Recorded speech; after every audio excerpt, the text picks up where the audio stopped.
সাম্প্রতিক সময়ে বাংলাদেশের ক্রিকেটে সবচেয়ে বেশি উন্নতি করেছে পেস ইউনিট। তাসকিন, নাহিদ রানারা এখন বিশ্ব ক্রিকেটেই অন্যতম সেরা। এবার সেই তাদেরকেই আরও পরিণত করতে পাকিস্তানের সাবেক পেসার ওমর গুলকে কোচ করার কথা ভাবছে বিসিবি। ক্রিকেট পাকিস্তান তাদের সূত্রের বারত দিয়ে এমন একটি প্রতিবেদন করেছে। প্রতিবেদনে বলা হয়েছে, বোলিং কোচের জন্য বেশ কয়েকজনের মধ্যে ওমর গুলকে বিবেচনা করছে বিসিবি। কেননা বর্তমান বোলিং কোচ আন্দ্রে অ্যাডামসকে নিয়ে সন্তুষ্ট নয় বিসিবি, যে কারণে তাকে প্রতিস্থাপনের চেষ্টা করে যাচ্ছে বিসিবি।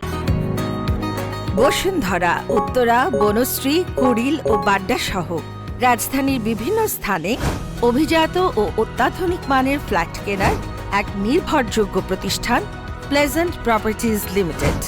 তাই আপনার স্বপ্নের আবাসনের জন্য আজই যোগাযোগ করুন। Pleasant properties limited, where destiny matches eventually.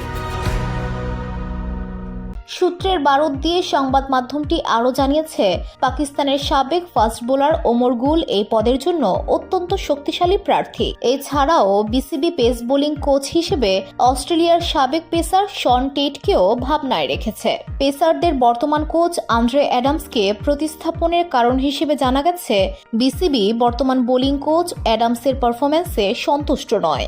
নিউজিল্যান্ডের সাবেক এই পেসার 2026 সালের ফেব্রুয়ারি পর্যন্ত চুক্তিবদ্ধ রয়েছে।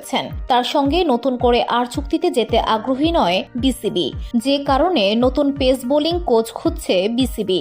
আর এখানে বিবেচনা করা হচ্ছে গুলকে। ওমর গুলের পাকিস্তানের হয়ে 47টি টেস্ট, 130টি ওয়ানডে ও 60টি টি-20 খেলেছেন, যেখানে তার উইকেট সংখ্যা যথাক্রমে 163, 179 ও 85টি। ক্রিকেটের পাঠ চুকিয়ে কোচিংয়ে এসেছেন তিনি। এরই মধ্যে পাকিস্তান জাতীয় দলকে কোচিংয়ের অভিজ্ঞতা রয়েছে তার। VOD Bangla news desk.